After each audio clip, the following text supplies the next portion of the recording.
Hey guys, and a very warm welcome to Friday Fretworks. This week I wanted to do something that, truth be told, I'm not a massive fan of, and that is comparing two bits of gear. I think for a million different reasons, it's a very personal experience, whether you like a piece of gear or not, whether it's a pedal, whether it's a guitar, whether it's an amp, whatever.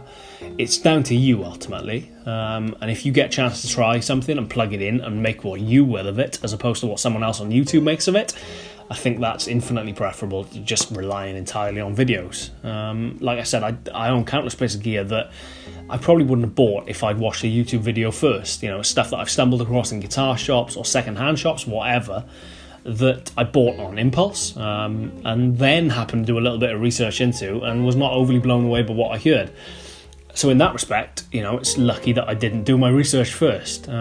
So, like I said, I appreciate that it's not always the easiest to go down to your local guitar shop and try stuff, especially if that stuff is hard to get hold of, is rare or is expensive or whatever. You know, it's not always the most practical thing to do, which is why I'm here today with an utterly ridiculous video where I'm going to compare a $200 quote-unquote pedal against a $20 quote-unquote pedal. I think the $20 pedal is marginally more accurate to its intended price range. The $200, let me get out of the way, is the poor Cochrane Tim. This cost me 160 quid at the time, which was probably about 2-3 years ago maybe.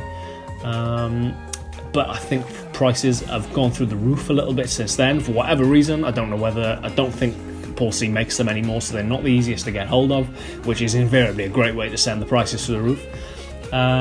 But I was looking on eBay earlier and there was one up for 380 quid, which in my book is utterly ridiculous. But then if people are willing to pay that, that's what they cost, I guess. You know, again, if they're not available readily from a website brand new, the second-hand value goes to the roof. So they're worth what they're worth. But for argument's sake today, we're going to call this a $200 pedal. This has been a mainstay on my pedal board pretty much since I bought it, so I'm very familiar with how it sounds. But then throw something different in the mix, which I'm not really familiar with how it sounds, to be honest, is the Danelectro Pastrami Overdrive, which apparently is Guitar Player's Editor's Pick Award. From what year, I'm not sure. I had this free with a subscription to Total Guitar magazine when I was about 15. I tell a lie, they actually sent me two, which I don't know whether it was a mistake or whether they were just desperate to get rid of them. Either way, I gave the other one away, and this one has sat in my cupboard for about 12 years. And to my knowledge, I think I would have plugged it in when I had it, but I don't think it made a lasting impression particularly. So how this sounds isn't going to be anyone's guess. But I wanted to see whether, you know, between two bizarre kind of totally different ends of the spectrum, whether there's any similarities, whether there are, as I suspect, a lot of differences. But basically just plug them both in, see how they sound, see how they make me play, which ultimately is a big part of the pedal, whether it inspires you to play better or worse, or differently, you know, as I suspect this will maybe do. So let's find out. I've got no idea how this is going to go. For fairness, I'm not going to use the boost function in the Tim, because obviously this hasn't got a boost. And I'm going to keep the EQ relatively kind of straightforward on this and not kind of play with it too much. Again, just because this has an overdrive level and a level control. So, yeah, you don't want to be kind of delving into too much depth. So, honestly, got no idea how this is going to sound. So, let's find out. Cheers, guys.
So there you have it. As I suspected, this probably more differences than there are similarities, especially when you kind of start to crank the gain. The Pastrami Overdrive gets a little bit kind of sizzly, and it would be great to have a tone control at that point to see if you can bring it out.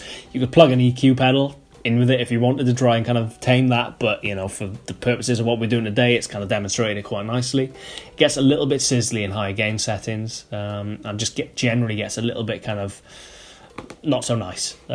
Tim maintains that kind of